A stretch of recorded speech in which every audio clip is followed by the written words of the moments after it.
Hello, folks, and welcome to One Saturday Morning, a very late edition of One Saturday Morning, I may say. I'm Daryl Dukes.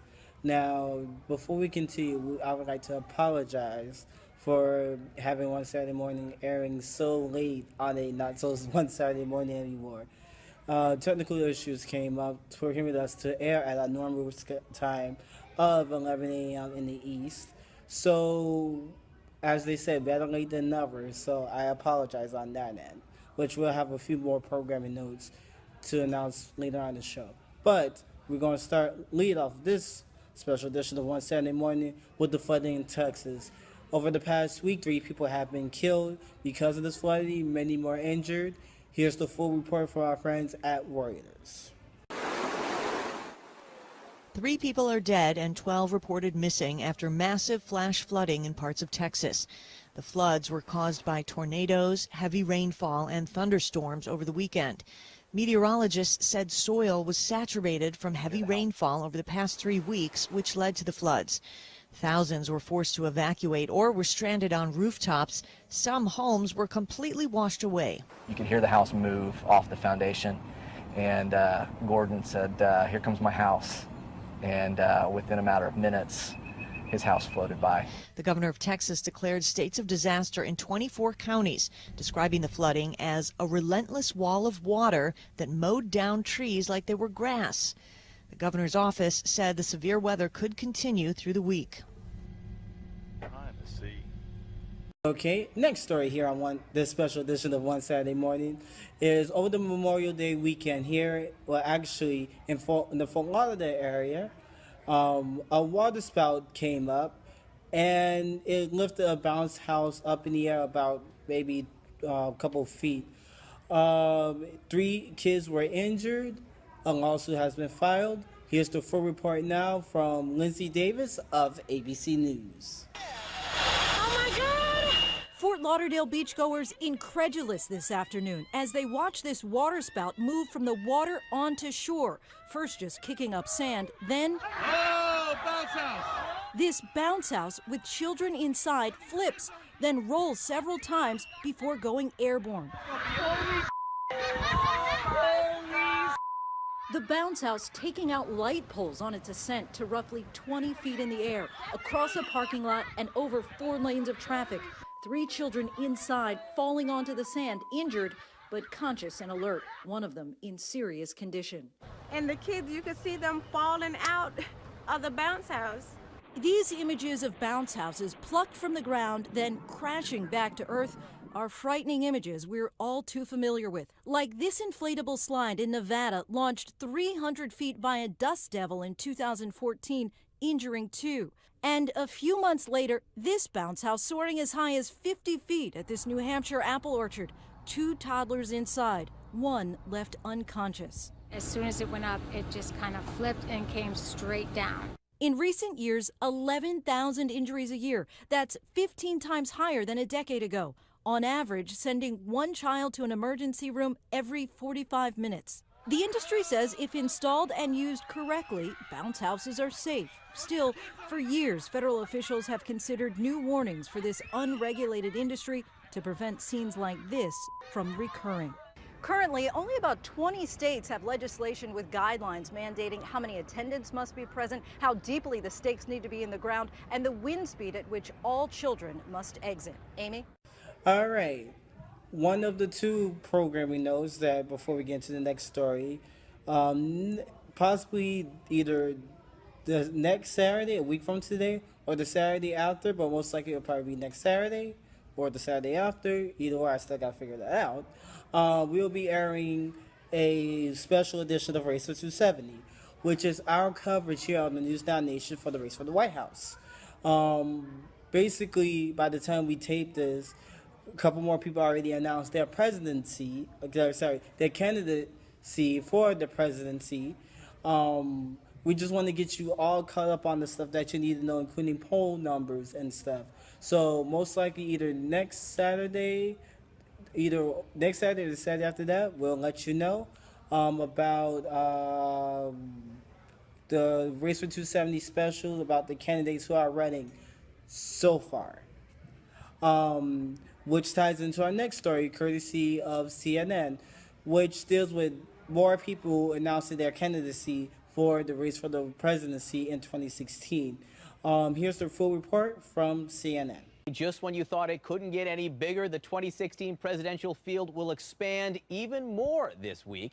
Expected to declare their candidacies on the Republican side are former Pennsylvania Senator and previous candidate Rick Santorum, former New York Governor George Pataki, and for the Democrats, a potential challenger to Hillary Clinton. The former Maryland Governor Martin O'Malley is set to announce his decision on Saturday. I want to bring in CNN senior political correspondent Brianna Keilar. And Brianna, you know, there are so many Republicans entering this race. It's a big field, a whole lot of experience there. But is the party concerned it's too big? They are in some ways, John, because even though a crowded field means that candidates get this time to sharpen their political skills, it's also a conundrum for debate organizers. How do they fit everyone on one stage? Maybe they just can't, as we've learned. And more important, the longer this competition for resources, money, and then time to make an impact drags on, the Republican nominee may find that they're at a disadvantage in the general election. A packed Republican primary field about to get even more crowded. So far, 6 candidates have already declared, and 4 more are expected to follow suit over the next 2 weeks. First up, former Pennsylvania Senator Rick Santorum, who has an announcement event set for Wednesday. The runner-up to Mitt Romney in 2012 is encouraging Republicans to continue their tradition of going with the second-place finisher from the previous cycle. Republican parties are conservative. We stick with tradition. I would encourage you to do that in this election.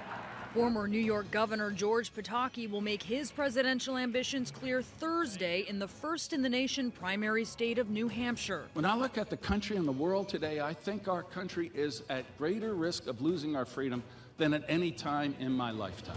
Pataki and Santorum are likely to be joined next week by South Carolina Senator Lindsey Graham and former Texas Governor Rick Perry, which would bring the official GOP tally to 10. And that doesn't include potential frontrunners Jeb Bush and Scott Walker, plus Chris Christie, John Kasich, and Bobby Jindal, and possibly others. Everybody's got a right who qualifies to run, and you know, we'll just ride this one out with 15, 16, a football team worth of candidates starting off. And watching all of this play out is, of course, Hillary Clinton. She and her husband, Bill, took part in the Newcastle, New York Memorial Day parade today. This was their first public event together since she declared. She's on to a southern swing, South Carolina, Florida this week. But you also have Vermont Senator Bernie Sanders, who is a candidate. He's holding his kickoff rally tomorrow. And then John, former Maryland Governor Martin O'Malley, announcing his presidential plans Saturday in Baltimore. So the Democratic field getting maybe a little bit more crowded, but still it's pretty roomy. I say bring them on. Good for business. Yeah. Brianna Keilar, thanks so much. All right. In the world of broadcast and business news, Charter Cable System is going to make an attempt to buy Time Warner for $55.3 billion. No, this is the second time the Time Warner Cable System is trying to be bought out. The first time it was by Comcast, the parent company of NBC, USA. Anything with NBC slapped on it is their parent company. Tried to buy out Time Warner a couple of months ago, but because of the antitrust issues that is going on between these two companies, the sale didn't go through. So here's the story from Tuna Mboyi from the Associated Press, giving you what you need to know regarding this potential sale. Charter will become the 3rd largest pay TV subscriber, assuming that the DirecTV acquisition by AT&T goes through. That will become the #1 provider, followed by Comcast, and then this deal would make the new Charter the #3. Well, if history is any guide, I don't think the consumer should expect any immediate breaks or benefits from this deal. However, I think it's pretty clear that the combined company over time should be able to extract more concessions on the programming cost side from content providers, and whether they pass along a fair amount of that to consumers remains to be seen. think it's a little more healthy for the market. However, I don't think you should expect the regulators to simply, wave it along. There are still concerns about the potential market power, but I have to say it's not nearly anywhere as much concerns as we saw in the Comcast acquisition of Time Warner Cable. I think the premium is quite very fair and relatively ample in the context of current and recent market valuations. We think it's a very good deal for Time Warner Cable shareholders. All right, ending this one special edition of One Saturday Morning is on the 20th of May, David Letterman had called it quits and basically said that he is going to retire, which he did. In a show that was 17 minutes overdue, which they should have gave some notice to those who are the Late Show fans that the show was going to be overdue as a professional courtesy. Again, this is the Keeping It Honest segment of my opinion on David Letterman, just to give a preview. But all in all, it was a good show. It was like a recap show of everything. And to end it was the show was the Foo Fighters, who basically, after David Letterman's gastro bypass surgery, came and did a little performance for him. So we're going to leave you with that. But before we get to the clip, just a program reminder, we're going to air Race for 270 either next Saturday or the Saturday after, so please be on the lookout on the News Now Nation's Facebook page.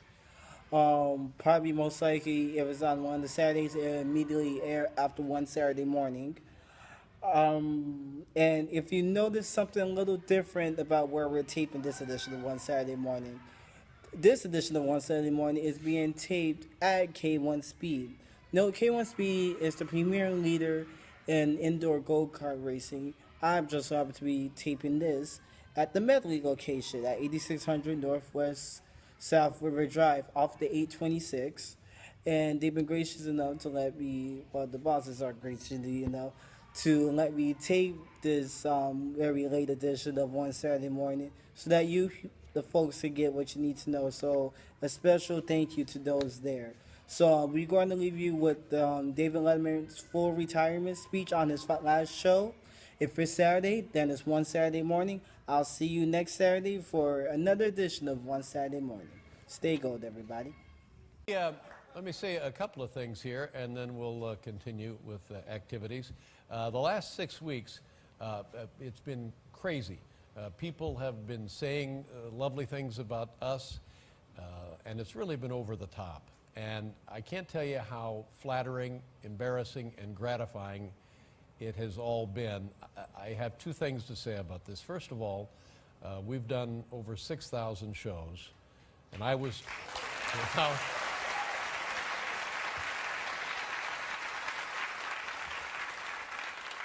I was here for most of them, and I can tell you, a pretty high percentage of those shows just absolutely suck. Well, so now, and also, in light of all of this praise, merited or not, do me a favor, save a little for my funeral, all right? Okay. I'd appreciate it. Paul and I came here 22 years ago from NBC, and a fellow by the name of Howard Stringer was the man who ran CBS in those days. And he wanted us to do the show here in this theater. And Paul and I said, okay, we'll go take a look at it. But frankly, it was a dump. I mean, it was a huge, horrible dump. It was not certified for habitation.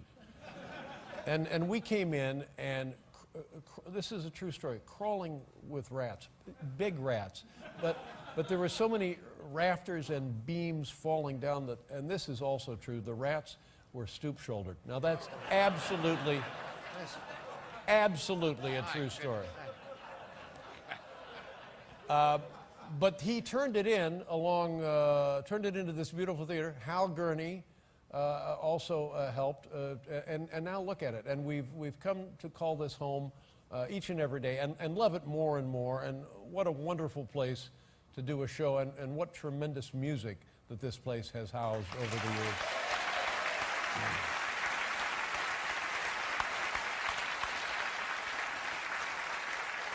And in those days, Kathleen Ankers also helped them design it, and it had to, yeah, she was wonderful. It had to meet architectural regulations because it's a landmark structure here in the city. And quickly we grew to love it. And then Howard Stringer left, and I believe now he's in charge of a string of very successful nail salons. That's nice.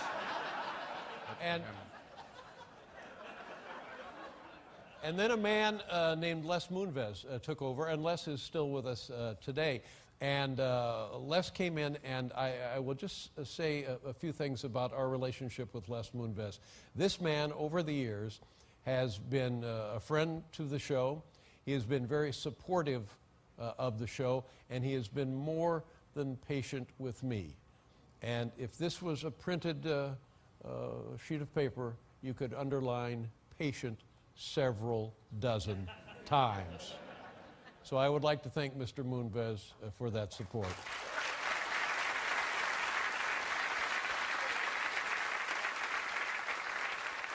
And the crew, what a tremendous crew we have had here. The people you see on the stage, the people you don't see on the stage, the people you see upstairs, the props department, the audio, the cameras, the makeup, the wardrobe, the scenic, it goes on and on and on. And these people, night after night, have put up with my nonsense and taken great care of not just me, but everybody on the show. My thank you to everybody involved with that. The staff, what a tremendous staff, and we have researchers, and these poor people work in some kind of subterranean pit. Yeah, well. There is no natural light there whatsoever, but yet they come in and day out, and they do the work. We have the talent coordinators, they bring the guests in. We have the segment producers, they put together the segments. We have producers, we have people in the control room. I've never been in the control room. Is the control room, let me have a shot of it. There they are. Hi everybody, how's it going? I'm Dave.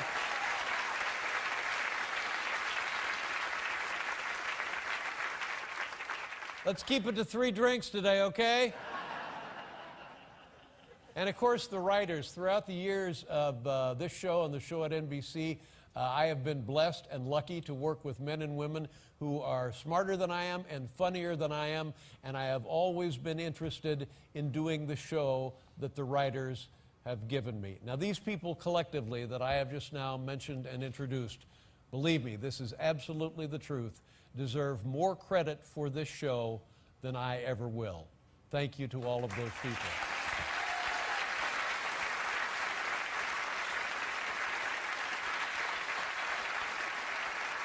And now, folks we see every night. My thanks to our announcer, Alan Coulter. I don't know of a better announcer than Alan Coulter. Thank you, Dave.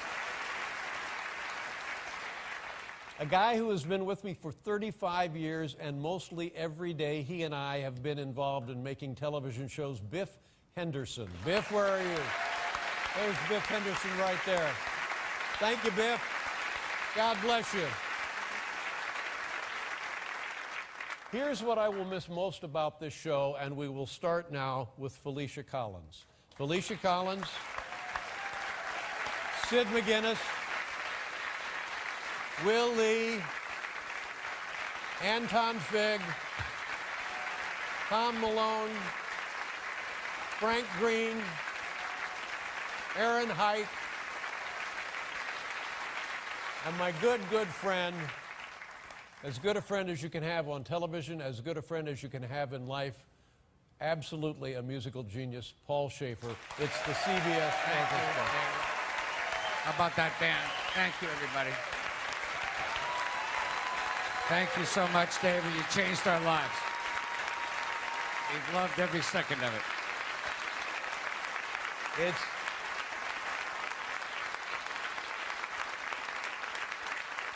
It's so obvious every night, and again tonight, that they are so much better at their job than I am at my job. A part of the show was my mother, for gosh sake. Oh, yes. No, that's well, I don't know. No, that's Betty White. No, it's Yeah. Betty White. Yeah.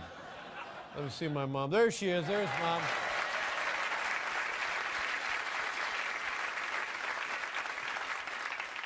I remember the first time we were going to have Mom on the show, and I called her, and I said, Mom, we would like you to be on my show. And Mom said, you have a show?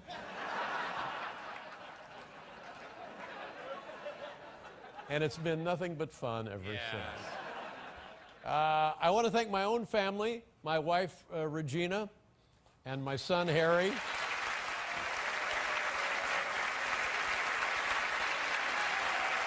Thank you.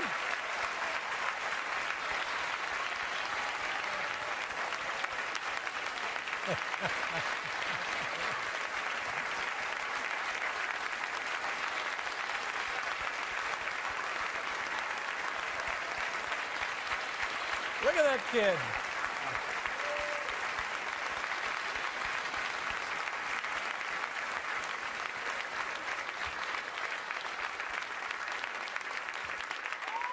Just seriously, just thank you for being my family. I love you both, and really nothing else matters, does it?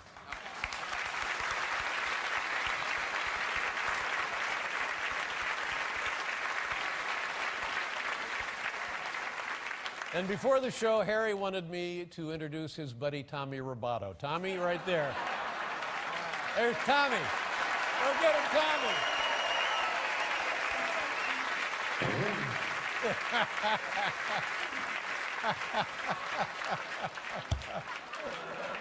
Oh, man. I want to thank the folks at home. You know, people come up to me all the time and they say, Dave, I've been watching you since your morning show, and I always say, have you thought about a complete psychological workup? The people who watch this show, there's nothing I can do to ever repay you. Thank you for everything. You've given me everything. And thank you again.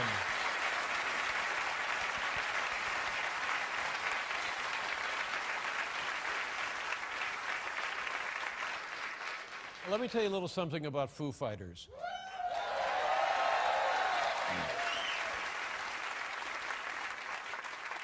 First of all, can we show the picture that we were going to show of my son before he stood up? Here was the picture we were going to... My son. Beautiful, beautiful boy. Yeah, he's a beautiful. We've had him to all the best clinics. Yes. So 15 years ago, I have open heart surgery, and these people saved my life. And I'm out not doing the show for like 5 or 6 weeks, and I'm in talking with Sheila Rogers, and she says, well, on your first show back, is there anything special you would like musically? And I said, well, yeah, and we got to talking, and we said, what about Foo Fighters? They had been on, I think at that time, 4 or 5 times, and she said, well, I'll ask them, but it could be a problem. And I said, well, just ask them. And also, there's a song of theirs I would like to hear. It's special to me. It's been meaningful through my heart recovery. It would be just great. 2 days later, she calls back and she says, well, we have some, they're on tour in South America. And I said, oh, darn. And she says, well, that's all right. They canceled the tour.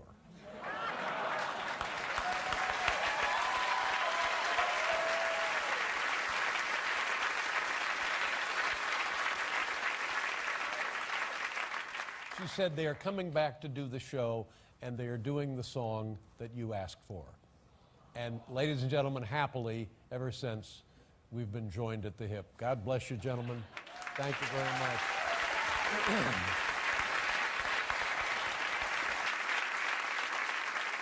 All right, that's pretty much all I got. The only thing I have left to do for the last time on a television program, thank you